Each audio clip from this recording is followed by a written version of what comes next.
I've been training for almost a decade, and in which time I've done a wide variety of training protocols, from boxing to CrossFit to triathlons. And when I look back at the times when I was my fittest, there was always one key theme that kept showing up in my training. That key theme was intensity.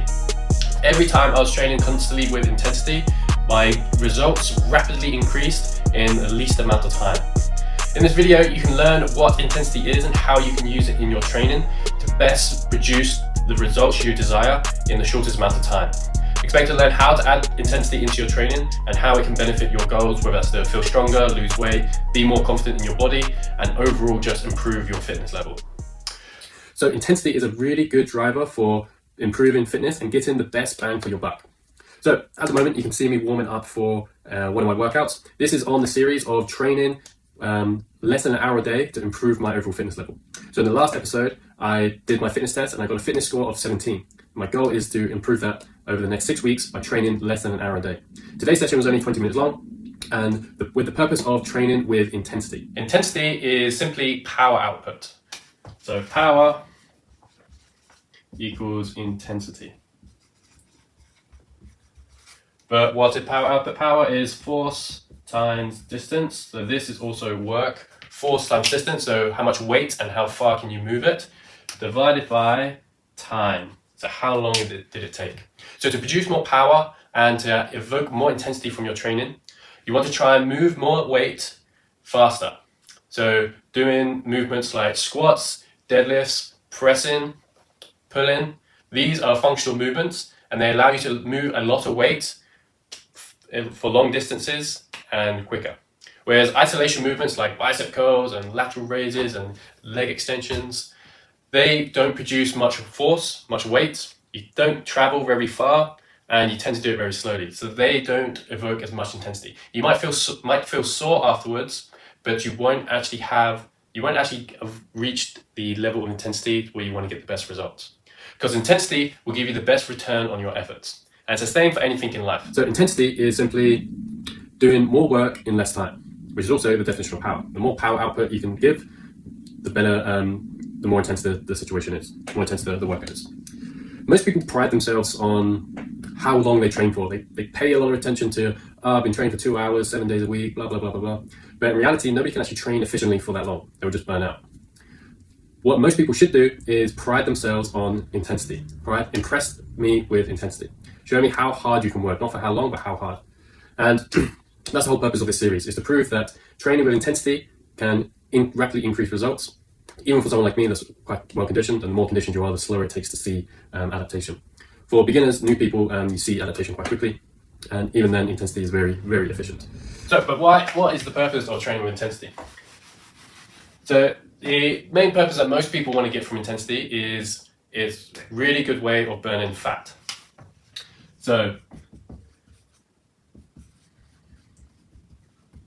when you train traditional fat loss programs, they make you do a lot of cardio because it's a lot of time and you burn a lot of calories. But in reality, it's not the most efficient way of training because it's not intense. When you go for a long run, you cannot do that intensely because you'll eventually burn out. It has to be steady state. So you may cover a lot of distance, but you're going to do it with very low loads, and it's going to take a very long amount of time. Whereas if you want to increase the amount of intensity, you're going to have to, say, do sprints, so it's shorter distance, but the power output is more and the time is less. So, but what's the reason for this? How does this equate to more fat burning? Well, when you go for a half an hour run, the first 10 minutes of that run, you're burning glycogen, which is carbohydrates. It's basically the fresh food, the fresh energy that you have in your body. Once your body settles into that run, the next 20 minutes is going to be spent burning stored energy. So you're going to burn the fat cells that you already have and use your metabolism to burn stored energy. But once you're done with that training, you're going to recover in about an hour or so and you should be fine. But if you train with intensity for only 10 minutes, that 10-minute window is going to rapidly increase the amount of glycogen you're burning, so the amount of fresh energy you have. But even though it only takes 10 minutes, it can take up to 3 hours of elevated metabolism and burn more stored energy in those 3 hours afterwards just to recover. So while you burn more calories going for a 30-minute run, you in the workout, with the intense training, you burn more calories overall with the recovery afterwards. So it's not just about what you're doing in the gym, it's about how your body adapts to it in the hours following that. At the same time, with training with intensity, you're not just burning fat, but you're also building muscle. As well said by Greg Glassman, founder of CrossFit, intensity is the independent variable which is associated with maximizing favorable adaptation from exercise. Let me say that again. Intensity is the independent variable most commonly associated with maximizing favorable adaptation from exercise. So training with intensity is the best way to see results the quickest. So intensity has been proven to increase testosterone levels and muscle growth hormone factor, something like that. So when you train with intensity, you're not just burning calories just for the sake of burning calories. You're actually you're improving your hormonal balance in your body, which helps to grow more muscle, and more muscle helps burn more calories, and in turn makes you lose more fat. Which more muscle will also help improve your metabolism, as well as high intensity training which will help you store fuel for energy rather than always relying on the new fuel that's coming in. Also, with intensity, training with high intensity has been proven to show VO2 max level. Intensity is very relative to your physical and psychological needs. So for someone like me that's quite well trained, I can produce more power, more force, more distance in less time than someone who's not. But it doesn't mean I'm necessarily training more intensity than that, because intensity is dependent on your psychological and your physical tolerance.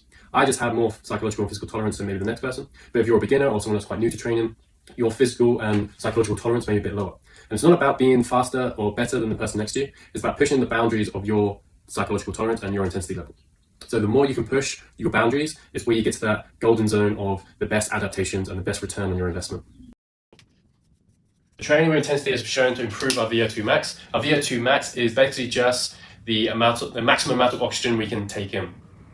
VO2 max is being shown to be a good predictor of longevity, and low levels of VO2 max has been associated with conditions that are seen in smokers, people with heart disease and diabetes.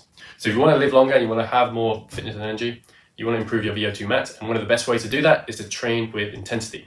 More force, more distance, less time. Finally, a side benefit to training with intensity, it actually improves cognition. So it improves hours after training, improves your thinking ability, your decision-making ability, and improve your overall mood and well-being. So training with intensity also has a layer factor for improving brain health. In today's workout, the purpose of it is going to be very short and sharp. The goal is to be very intense. So it's only 3 rounds. The overall workout is only 3 rounds, 10 pull-ups, 15 deadlifts, and 20 burpees. The goal of this is to go through 3 rounds of this as quickly as possible.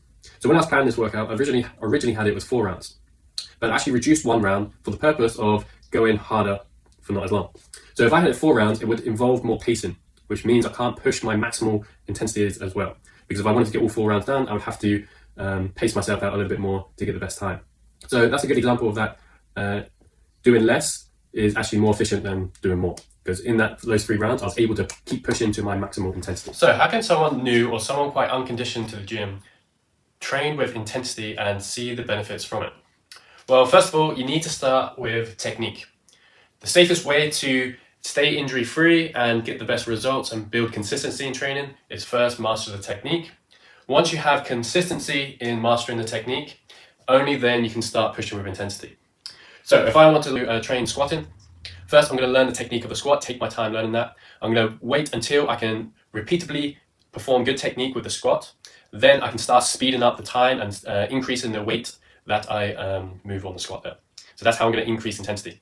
Second of all, you want to train functional movements. So like I said, go back to the definition of intensity, which is power output, force times distance divided by time. Functional movements have a unique ability to produce more power. It is the best bang for your buck in terms of improving hormonal health and controlling weight, as well as improving muscle building, increasing muscle building. The reason for this is that intensity requires much more effort and puts much more strain on the body, which forces your body to work harder to adapt. So that's how you see results quicker than if you were to do low intensity but for longer. Now, not every session needs to be intense. If you do train like to 90% max effort every session, you'll probably burn out quite quickly. But if you're someone like me that's quite well conditioned, up to 3 to 5 times a week would probably be to push myself in intensity will probably be good for me. If you're pretty new to training, 1 to 3 times a week will probably be efficient for you at pushing to those 90% marks. And remember, intensity is very dependent on your psychological and your physical tolerance. So just because you're not pushing as fast or as well as the next person next to you, it doesn't matter, because you just need to push into your boundaries. Once you push to your boundaries, that's when the magic happens. That's when your body adapts. So once you've learned to move well and you've learned functional movement technique pretty good and you can do that consistently, one of the best ways to elicit intensity from your training is with the stopwatch. So if you set a timer to complete a certain amount of work, you can force yourself to do it much quicker, produce more power and more intensity than if you had an unlimited amount of time. Likewise, doing interval training and sprints helps you increase the amount of time at which or the amount of intensity at which you get from the workout. So if you wanted to add more intensity into your training, I'd highly recommend doing it, and you won't regret it. But just remember, move well before you move fast. Make sure you're learning technique and you're building consistency in your technique before you start pushing the weights and pushing the intensity. Yeah. Training with intensity is one of the most valuable things you can do to see the best results the fastest. So next time you work out, spend time practicing techniques and practicing functional movements, and then perform a series of exercises against the clock. Like I said, the time is one of the best ways to elicit intensity from your training. So circuit workout like this one here, where I did 10 pull-ups, 15 deadlifts, and 20 burpees, is one of the best ways to elicit intensity from the work done. If I just did this in 30 minutes, it wouldn't have been as intense and wouldn't have got as much results from it. If you have any questions, comment below, and in the next episode or the next episode of this, I'll try and answer it and clear up any questions you may have. If you want to be one of the fittest people around your friend group or one of your fittest family members, but you struggle building consistency in your training or just don't really understand what you're doing, we have a free community on Discord, which I'll link below, and you can give that a try.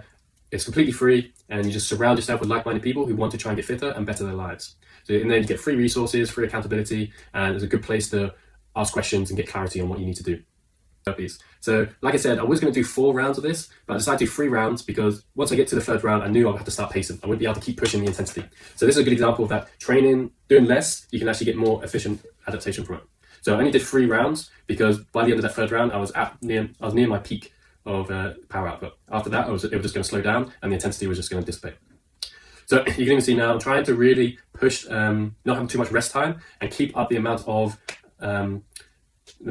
power and speed at which I'm moving through the movements. I want to try and move through the movements quickly and not take too much rest time. Like I said, from someone like me, I'm quite well versed in all these movements. I can move these I have good techniques, so I can move efficiently through these. So if you're not too sure with the technique, or if you're quite new to training, you can do this exact workout, but you can just scale it back. Every workout can be scaled back to a level that is acceptable for you. So you can do less weight, you can do less reps, which I probably recommend if you're quite new. A good variation for this, if you wanted to scale it, was to do 3 ring rows instead of pull-ups, 7 deadlifts, and then 10 burpees. Do that for 3 rounds. That's a good way to keep pushing yourself in the intensity, but not burn yourself out trying to keep up with me, who's been doing this for years. A good time for this is about 7 minutes. So if it's taking you up to more than 10 minutes, I'd say, you're probably pacing yourself too much and you've missed the point of the workout. The point of the workout is to be short and sharp. So all my workouts over the series is going to take less than an hour to do. It took me about 10 minutes to warm up, and here the entire workout takes about 7 minutes. So you want to really try and elicit as much intensity as you can from those 7 minutes of work. The main thing I wanted to do is not take much rest period, so I'll go from one movement straight to the next. I think on the deadlift I wanted to break it up once, but I made sure that I didn't drop the bar. I just wanted to do 15 without stopping. You can break it up, but just make sure if you do that you're not resting for too long. But the way you get fitter is when you feel like stopping, you keep going. When you really feel like putting that bar down, you can do 5 more reps. That's how you get fitter. You have to keep pushing your boundaries. So you have to try and push not only your physical tolerance, but also your psychological tolerance. So it's good to finish the workout on burpees because they're really easy to push. You can always go faster on burpees. It's not fun. That's the only thing. But it's a really great way to elicit intensity from your training. So I finished with these 20 burpees. Again, if you're quite new to training, 20 burpees is going to be quite a lot. So even doing 10 will be efficient for you. 3 rounds of 10 will be the best, maybe the best for you. But just try not to stop. You want to just try and push yourself a little bit faster. And keep them quite low as I jump over as well. So I could improve my technique a little bit by standing upright and jumping over. But if I did that, it would slow me down, so then it'd be less intense. So I'm keeping quite low to the ground, so I can just keep my chest to the floor and just hop over, so I can keep the speed up. So I'm covering more distance and quicker. Now I'm gasping for air. I can sit by the door's open. I always get phlegm in my mouth whenever I work out. That's on the door right there, because I just get fresh air, just take a big gulp of air in. I also recommend after you do like an intense workout, you're going to feel it for 5 minutes afterwards. So make sure you're walking around, don't sit down. So I think I'll get up in a minute. You want to keep walking around, keep the blood flowing. If you go from high intense workout, all that blood flowing, and then you just suddenly stop, you're going to lose a lot of all that blood's going to pour into your body. So try and keep yourself moving, keep walking, just kind of let your heart rate come down a little bit. But yeah, that's basically it. That's how you train with intensity. Do more, move more weight, cover more distance, and do it quicker. Start adding intensity into your training to see the best results the quickest.